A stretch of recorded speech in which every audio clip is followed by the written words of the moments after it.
नमस्कार, achiever academy पे एक बार फिर से आप सभी का स्वागत है। आज की वीडियो होगी इंपॉर्टेंट बहुत ही, जो लोग यूपीएसआई की तैयारी कर रहे हैं उनके लिए बहुत इंपॉर्टेंट वीडियो, क्योंकि इसमें हम लोग आरटीआई एक्ट को पूरा खत्म करेंगे। आरटीआई एक्ट से रिलेटेड जितने भी इंपॉर्टेंट जो हैं क्वेश्चंस बन सकते हैं उन सबको कवर करने की कोशिश करेंगे। इस वीडियो को देखने के बाद आपका ये वाला एक्ट बिल्कुल रिवाइज हो जाएगा। एक नया क्वेश्चन आना इससे एग्जाम में बिल्कुल निश्चित है। तो वीडियो को पूरा देखिएगा और चैनल पर नए हो तो वीडियो को लाइक करिएगा और चैनल को सब्सक्राइब करना बिल्कुल ना भूलिएगा। चलिए शुरू करते हैं। क्वेश्चन है यहाँ पर हमारा, सूचना का अधिकार अधिनियम की कौन सी धारा सूचना के प्रकटीकरण में छूट प्रदान करती है? Which section of RTI act provides the exemptions from the disclosure?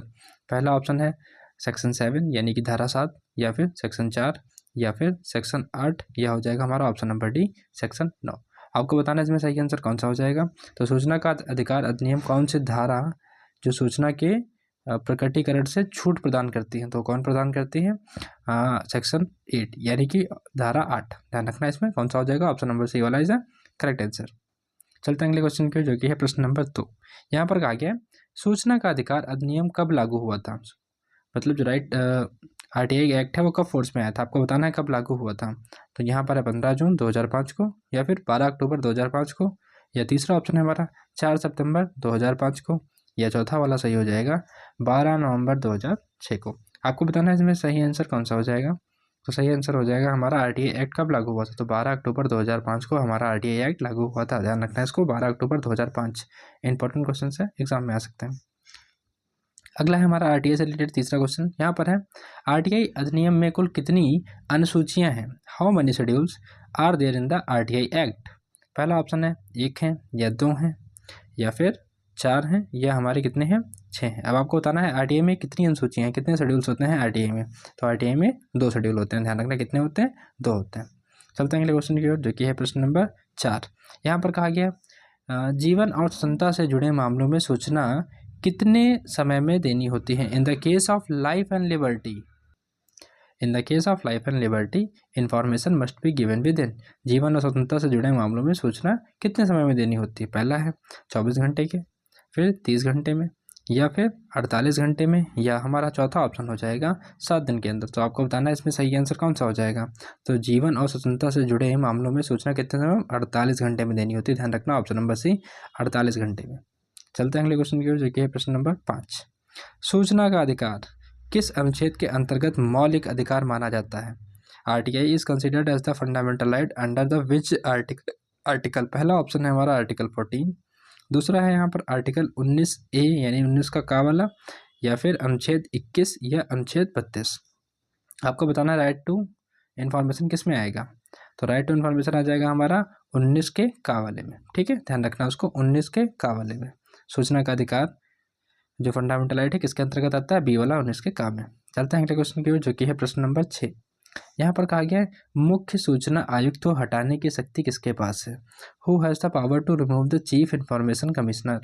तो पहला ऑप्शन है हमारा प्रधानमंत्री, या दूसरा हो जाएगा राष्ट्रपति, तीसरा हो जाएगा मुख्य न्यायाधीश चीफ जस्टिस, या फिर चौथा हो जाएगा हमारा गृह मंत्री। बताइए इसमें सही आंसर कौन सा हो जाएगा। तो इस प्रश्न का सही आंसर हो जाएगा हमारा, प्रेसिडेंट के पास ये पावर होती है कि वो चीफ इंफॉर्मेशन कमिश्नर को हटा सकते हैं, रिमूव कर सकते हैं। चलिए अगले प्रश्न की ओर चलते हैं। अब तक अगर आपने वीडियो को लाइक ना किया हो तो कर दीजिए, चैनल को सब्सक्राइब करना बिल्कुल ना भूलिएगा। अदर इंपॉर्टेंट वीडियोस भी हैं चैनल पे, जाकर के जरूर देखें। यहाँ पर है, जन सूचना अधिकार पर अधिकतम कितना जुर्माना लगाया जा सकता है? पहला ऑप्शन है what is the maximum penalty in PIU? अधिकतम कितना पेनल्टी लगाई जा सकती है जन सूचना अधिकार में? तो पहला ऑप्शन 10,000, या फिर 20,000 लगाई जा सकती है, या 25,000 लगाई जा सकती है, या फिर चौथा ऑप्शन हो जाएगा हमारा 15,000। अब आपको बताना है इसका सही आंसर कौन सा हो जाएगा। तो इसका सही आंसर हो जाएगा हमारा ऑप्शन नंबर सी यानी कि 25,000। कितने? 25,000। ध्यान रखना है इसको। चलते हैं अगले क्वेश्चन की ओर, जो कि है प्रश्न नंबर 8। यहाँ पर कहा गया, धारा 2J यानी कि सेक्शन 2J में के अनुसार सूचना के अधिकार में क्या शामिल है? According to the section 2J RTI includes, क्या शामिल है इसमें? रिकॉर्ड का निरीक्षण, इंस्पेक्शन ऑफ रिकॉर्ड, प्रमाणित प्रतिलिपि लेना यानी सर्टिफाइड कॉपीज़ को, या फिर इलेक्ट्रॉनिक डेटा प्राप्त करना, या फिर सारे ही, ऑल ऑफ द एबव। तो आपको बताना है इसमें से कौन सा इसका सही आंसर हो जाएगा। तो ये सारी बातें जो हैं आरटीआई के सेक्शन 2J में आती हैं। रिकॉर्ड का निरीक्षण करना, और प्रतिलिपि लेना, और इलेक्ट्रॉनिक डाटा प्राप्त करना, ये सारे आते हैं, यानी ऑप्शन नंबर डी जो है हमारा सही हो जाएगा। तो इस तरीके से हमारा डी वाला करेक्ट हो जाएगा। चलते हैं अगले क्वेश्चन की ओर, जो कि है प्रश्न नंबर 9। यहाँ पर कहा गया है प्रथम अपील कितने दिनों में के भीतर की जा सकती है। First appeal can be filed with in 15 days, या फिर 30 डेज, या 45 दिन के अंदर, या फिर 90 दिन के अंदर। बताइए इसका सही आंसर कौन सा हो जाएगा। जो प्रथम अपील होती है कितने दिन के अंदर होती है, 30 दिनों के अंदर, यानी कि 30 डेज के अंदर आपको देनी होगी। ऑप्शन नंबर बी वाला हमारा सही हो जाएगा। चलते हैं अगले क्वेश्चन की, जो कि है प्रश्न नंबर 10। यहाँ पर कहा गया सूचना का अधिकार अधिनियम किस पर लागू नहीं होता है।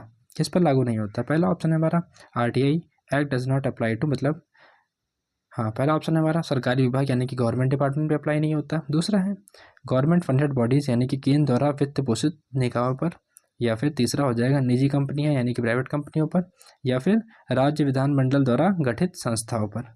अब बताना है आपको सही आंसर कौन सा हो जाएगा इसका।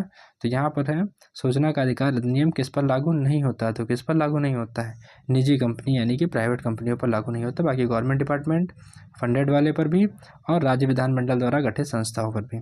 किस पे नहीं होता है, तो प्राइवेट कंपनियों पे नहीं होता है। ठीक है, ऑप्शन नंबर सी वाला करेक्ट हो जाएगा। चलते हैं अगले क्वेश्चन की ओर, जो कि है प्रश्न number 11।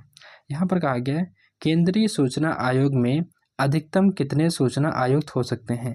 Maximum number of information commissioner in the CIC। पहला ऑप्शन है 5 हो सकते हैं, या फिर 8 हो सकते हैं, या फिर प्रश्न नंबर 3 है, मतलब ऑप्शन नंबर 3 है 10 हो सकते हैं, या फिर ऑप्शन नंबर 4 है 12 हो सकते हैं। आपको बताना है इसमें सही आंसर कौन सा हो जाएगा। तो मैक्सिमम कितने हो सकते हैं, मैक्सिमम हो सकते हैं 10। कितने हो सकते हैं, मैक्सिमम हो सकते हैं 10, ध्यान रखना। चलते हैं प्रश्न नंबर 12 की ओर, जो कि हमारा है मानद आकृति यानी कि डिमीड रिफ्यूजल का अर्थ क्या है। पहला है डिमीड रिफ्यूजल का अर्थ, पहला ऑप्शन है हमारा लिखित अस्वीकृति। दूसरा है समय सीमा में सूचना न देना यानी कि no reply within the time. तीसरा ऑप्शन हो जाएगा हमारा गलत सूचना देना, या फिर चौथा हमारा हो जाएगा आवेदन वापस लेना। अब 4 यहाँ पर ऑप्शन दिए गए हैं, आपको बताना है कि मानद अस्वीकृति का अर्थ क्या है। बताइए इसका सही आंसर हो जाएगा हमारा समय सीमा में सूचना न देना, यानी कि ऑप्शन नंबर बी। समय सीमा में सूचना देना है क्या हो जाएगा, मानद अस्वीकृति हो जाएगा। ठीक है, इसका मतलब ये होगा। चलते हैं अगले क्वेश्चन की ओर, जो कि है प्रश्न नंबर 13। यहाँ पर कहा गया है RTI अधिनियम की धारा 3 क्या कहलाती है। What is the section 3 state. पहला ऑप्शन है केवल सरकारी कर्मचारी सूचना मांग सकते हैं, या फिर सभी नागरिकों को सूचना का अधिकार होगा, या फिर केवल मंत्री सूचना मांग सकते हैं, या चौथा हो जाएगा हमारा केवल न्यायालय सूचना दे सकता है। तो आपको बताना है इसमें से करेक्ट आंसर कौन सा हो जाएगा। तो RTI अधिनियम की धारा 3 क्या कहती है। तो RTI अधिनियम की धारा 3 कहती है कि जो है सभी नागरिकों को सूचना का अधिकार होगा। ठीक है, सभी नागरिक, कोई भी नागरिक जो है राइट टू इन्फॉर्मेशन का यूज़ कर सकता है, सभी के पास अधिकार। अगला है प्रश्न नंबर 14 सॉरी। यहाँ पर कहा गया है तीसरे पक्ष में संबंधित सूचना का निपटान अधिकतम कितने दिनों में होना चाहिए। Time limit for the third party information. पहला ऑप्शन है हमारा 30 दिनों के भीतर, दूसरा हो जाएगा 35 दिनों के अंदर, या फिर 40 दिनों के अंदर, या फिर लास्ट ऑप्शन है हमारा 45 दिन के अंदर। आपको बताना है इसमें सही आंसर कौन सा हो जाएगा। Time limit for the third party information, तो क्या हो time limit for third party information option number 4 यानी कि ऑप्शन नंबर 3 यानी कि 40 डेज, यानी कि 40 दिनों के अंदर आपको जो है सूचना का निपटान करना होगा। तो 40 वाला हो जाएगा। हमारा अगला क्वेश्चन है प्रश्न नंबर 15। यहाँ पर RTI अधिनियम के अनुसार किस पुराने कानून को निरस्त किया। पहला ऑप्शन है हमारा आधिकारिक गोपनीयता अधिनियम 1923 को, या फिर सूचना की स्वतंत्रता अधिनियम 2002 को, या फिर ऑप्शन नंबर 3 है हमारा लोक अभिलेख अधिनियम 1993, या फिर इनमें से कोई नहीं। आपको बताना है जो RTI अधिनियम ने पुराने किस कानून को निरस्त किया था, राइट टू इन्फॉर्मेशन ने किसको रिप्लेस किया था। तो यहाँ पर हो जाएगा हमारा ऑप्शन नंबर बी यानी कि सूचना की स्वतंत्रता अधिनियम 2002 को, सूचना की स्वतंत्रता का अधिनियम 2002 वाला, फ्रीडम ऑफ इंफॉर्मेशन एक्ट 2002 वाला, उसको रिप्लेस किया इसने। अगला है हमारा प्रश्न नंबर 16, जो कि कहता है धारा 18 किससे संबंधित है। Section 18 relate to. पहला ऑप्शन है हमारा अपील से, दूसरा हो जाएगा दंड से यानी कि पेनाल्टी से, तीसरा हो जाएगा शिकायतों की जांच से, या फिर चौथा हो जाएगा हमारा नियुक्ति यानी कि अपॉइंटमेंट से। अब आपको बताना है इसमें सही आंसर कौन सा हो जाएगा। धारा 18 किससे संबंधित है, बताइए किससे संबंधित है धारा 18। तो शिकायतों की जाँच से संबंधित है। सेक्शन 18 किससे रिलेटेड है, इंक्वायरी इंटू द कंप्लेंट्स। ठीक है, option number C is the correct answer. चलते हैं प्रश्न नंबर 17 की ओर, जो कि है आवेदन किस भाषा में किया जा सकता है। RTI application can be filed in Hindi में, या फिर अंग्रेजी में या फिर क्षेत्रीय भाषाओं में या उपरोक्त सभी, मतलब सभी भाषाओं में फाइल किया सकता है। तो सिंपल सी बात है, इसका आंसर कौन सा हो जाएगा? ऑप्शन नंबर डी, किसी भी भाषा में करिए, आप सभी भाषाओं में कर सकते हैं, हिंदी में, इंग्लिश में और अपनी क्षेत्रीय भाषाओं में। चलते हैं अगले क्वेश्चन की ओर, जो कि है प्रश्न नंबर 18। यहाँ पर कहा गया है सक्षम प्राधिकारी यानी कि कॉम्पिटेंट अथॉरिटी लोकसभा के लिए कौन है? Competent authority for the Lok Sabha. पहला ऑप्शन है हमारा राष्ट्रपति यानी कि प्रेसिडेंट जी, या दूसरा ऑप्शन है हमारा प्रधानमंत्री, या फिर तीसरा हमारा सही हो जाएगा लोकसभा के अध्यक्ष या फिर महासचिव यानी कि जनरल सेक्रेटरी। तो अब आपको बताना है इसमें से कौन सा हो जाएगा।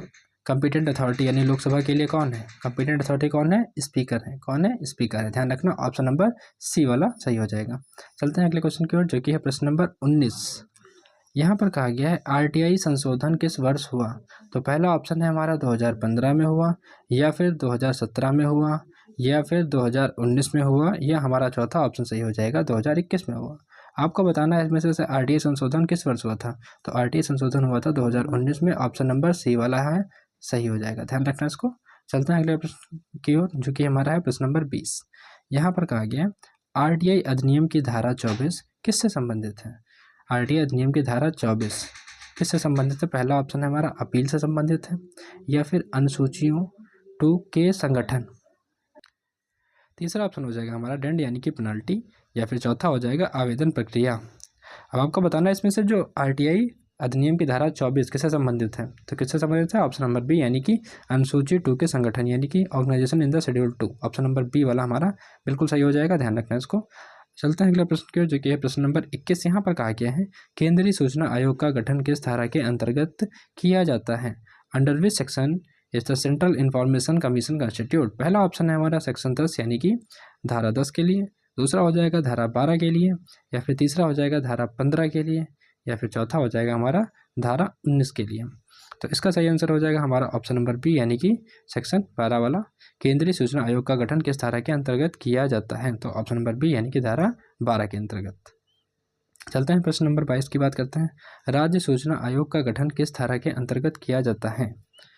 पहला ऑप्शन है हमारा धारा 22 के अंतर्गत किया जाता है, या फिर धारा 14 के अंतर्गत किया जाता है, धारा 15, या फिर हमारा ऑप्शन नंबर डी हो जाएगा धारा 18। तो यहाँ पर बताइए इसका सही आंसर कौन सा हो जाएगा। राज्य सूचना का गठन किस धारा के अंतर्गत किया जाता है? तो ये किया जाता है ऑप्शन नंबर सी यानी कि सेक्शन 15, धारा 15 के अंतर्गत किया जाता है। ध्यान रखना इसको। चलते हैं अगले क्वेश्चन की ओर, जो कि है प्रश्न नंबर 23। यहाँ पर कहा गया आरटीआई अधिनियम की धारा 7 किससे संबंधित है? Section 7 of the right to information act deal with. पहला ऑप्शन है हमारा आवेदन की प्रक्रिया यानी कि एप्लीकेशन प्रोसीजर, या फिर दूसरा हो जाएगा सूचना निपटान, या फिर तीसरा हो जाएगा हमारा अपील, या फिर चौथा हो जाएगा दंड यानी कि पेनल्टी। तो यहाँ पर सही आंसर कौन सा हो जाएगा? सही हो जाएगा हमारा ऑप्शन नंबर बी यानी कि सूचना का निपटान। जो सेक्शन 7 है किसका? आरटीआई एक्ट का, वो क्या करता है? डिस्पोजल ऑफ रिक्वेस्ट को, सूचना का निपटान। आगे चलते हैं, अगला क्वेश्चन है प्रश्न नंबर 24। यहाँ पर कहा गया जन सूचना अधिकार की नियुक्ति किस धारा में वर्णित है? पहला ऑप्शन है सेक्शन 4 यानी कि धारा 4, या फिर धारा 5। Appointment of public information officer की जो है किस में हो जाएगा? धारा 6 में होगा, या फिर धारा 8 में होगा। आपको बताना है इसका सही आंसर कौन सा हो जाएगा। तो जो अपॉइंटमेंट है वो किस में है? धारा 5 में। ध्यान रखना किस में है? धारा 5 में। Appointment of public information officer किसके अंदर है? तो धारा 5। चलते हैं अगले प्रश्न की ओर, जो कि है प्रश्न नंबर 25, और ये इस वीडियो का लास्ट है। इसके बाद हम लोग अगली वीडियो को देखेंगे। तो वीडियो पसंद आए तो लाइक करिएगा और चैनल को सब्सक्राइब करना बिल्कुल ना भूलिएगा। देखिए यहाँ पर सूचना प्राप्त करने हेतु आवेदन किस धारा के अंतर्गत किया जाता है? पहला ऑप्शन है धारा 5 के अंतर्गत किया जाता है, या फिर धारा 6 के अंतर्गत किया जाता है, या फिर धारा 7 के अंतर्गत किया जाता है, या फिर हमारा ऑप्शन नंबर डी हो जाएगा धारा 9 के अंतर्गत किया जाता है। तो इसका आंसर हो जाएगा हमारा ऑप्शन नंबर बी यानी कि धारा 6 के अंतर्गत हम लोग सूचना प्राप्त करने हेतु आवेदन जो है आता है। आवेदन करने के लिए कौन है? धारा 6 है हमारी। ध्यान रखना इसको। तो इसी के साथ हमने जो है आरटीआई से रिलेटेड सारे इंपॉर्टेंट क्वेश्चंस को कवर करने की कोशिश की है, जो कि आपके एग्जाम के लिए बहुत इंपॉर्टेंट है। चलिए, थैंक यू।